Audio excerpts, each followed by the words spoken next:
So, to issue a competitive procurement for a precious metals-backed electronic payment platform. So there's going to be a competition, bids out to get this platform in place to use for transactions in gold and silver.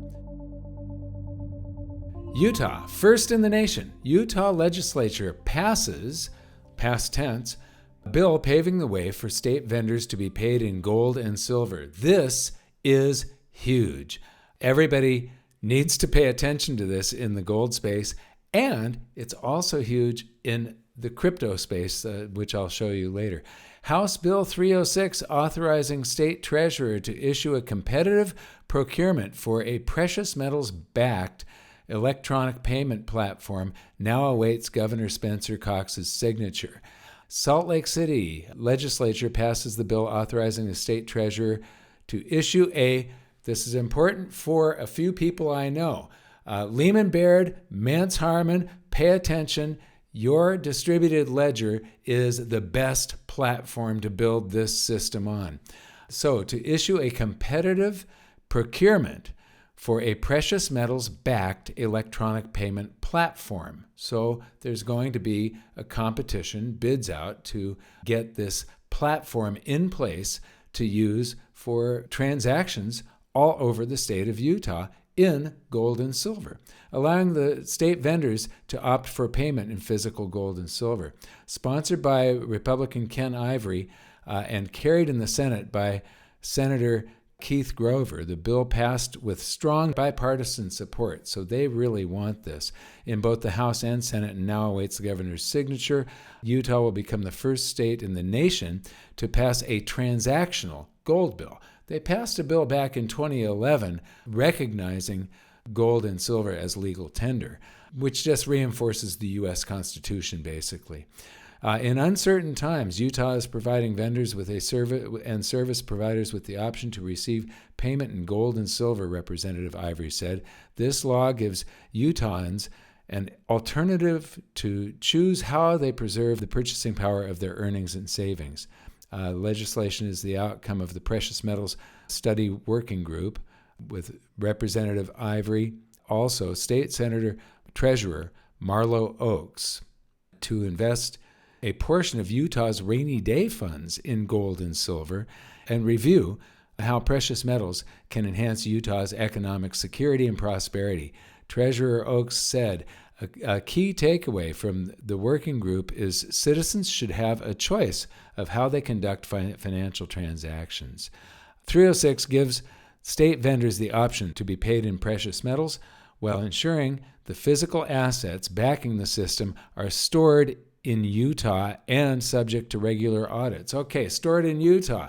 For Treasurer Oaks and for Representative Ivory and Senator Grover, I was the first online precious metals dealer to open up third-party vault storage, and I did it by flying to Salt Lake, Utah, and going to Brinks.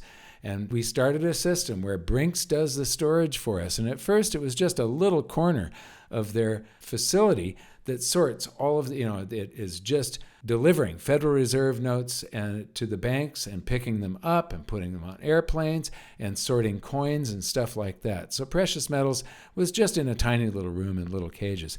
Then later, they opened up a large vault that is just for storage only. And I asked them why they did that, and they said it was because of me.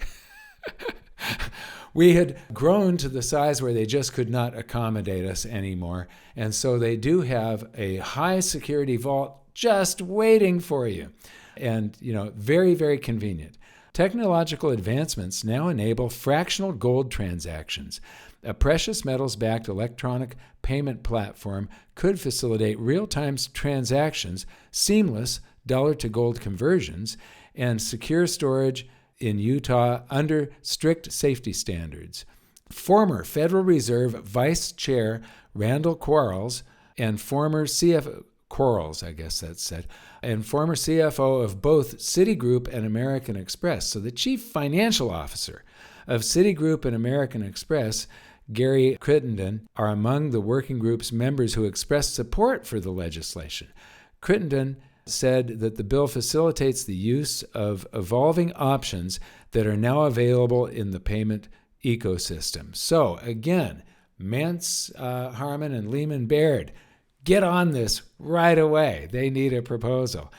These guys will understand that you can have the throughput required for all of this. But gold served as money in the United States for over a century and a half. However, in 1974, the IRS, through policy, not law, classified gold as a collectible, subjecting it to the highest capital gain tax rates. The tax makes transacting in gold less attractive since each transaction in gold or silver is deemed as a taxable event, except if it's a U.S. sovereign coin such as the gold eagle and the silver eagle. So Article 1, Section 10 of the U.S. Constitution authorizes states to recognize gold and silver as legal tender. In 2011, Utah became the first state to pass legislation doing just that. So I remember that, and I reported on it back in 2011. So this is really big news, and it is another one. I used to do this series called The Nails in the Coffin of the Global Dollar Standard. And that 2011 bill that they passed was definitely one of the nails back then. And this is another nail. This is something that is huge.